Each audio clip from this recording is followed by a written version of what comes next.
जय माता दी। साधनालय चैनल में आपका एक बार फिर से स्वागत है। आज हम सभी साधकों के लिए बहुत ही उपयोगी विषय लेकर आए हैं। इसके विषय में अधिक जानकारी देने से पूर्व मैं आप सभी से आग्रह करूंगा कि आप हमारे यूट्यूब चैनल को अवश्य ही सब्सक्राइब कर लें और हमारे टेलीग्राम चैनल से भी अवश्य जुड़े, जिसका लिंक आपको डिस्क्रिप्शन में मिल जाएगा। आज का जो विषय है वह इस प्रकार है, जैसे कि सभी जानते हैं कि यदि आप साधना मार्ग में हैं तो आपके लिए ब्रह्मचर्य अति अनिवार्य होता है। आप किसी भी साधना में हैं, कोई भी आप मंत्र की सिद्धि कर रहे हैं तो आपको मानसिक, वाचिक, कायिक रूप से ब्रह्मचर्य में रहना अनिवार्य होता है। तभी आप किसी मंत्र की पूर्ण कृपा को, मंत्र की सिद्धि को प्राप्त कर सकते हैं।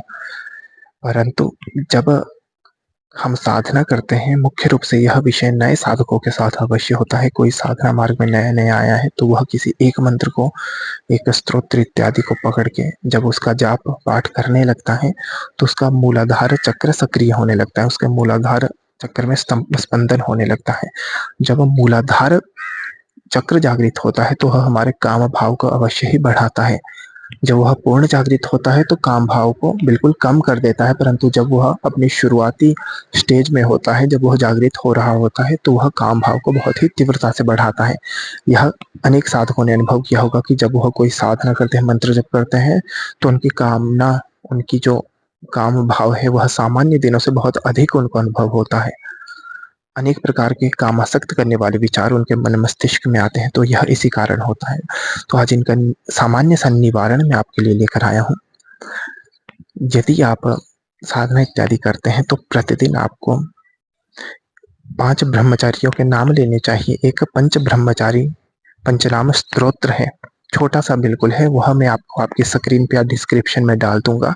उसको आप देख लें, उसको कंठस्थ कर लें और प्रतिदिन जब आप सुबह स्नान इत्यादि कर लें, अपने पूजन कक्ष में साधना के लिए, अपनी दैनिक संध्या के लिए बैठें, तो अपने पूजन क्रम में इन 5 का नाम लेना भी आप अवश्य ही जोड़ दें। यदि 5 बार आप इस स्तोत्र का प्रतिदिन पाठ करते हैं, तो आपके काम भाव, आपके कामासक्त करने वाले विचारों में अवश्य ही कमी आती है। शुक, सनत कुमार, पितामह भीष्म इत्यादि जो ब्रह्मचारी हैं, देवर्षि नारद, प्लवंगामा इत्यादि, इनके नाम इस स्तोत्र में है, तो इसको आप अवश्य ही पढ़ें।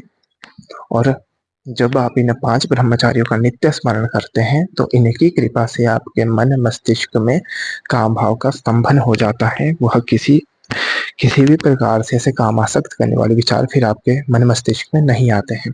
तो इसका लाभ आप सभी अवश्य उठाएं और इसी प्रकार की जानकारी के लिए हमारे साथ बने रहें। हर हर महादेव।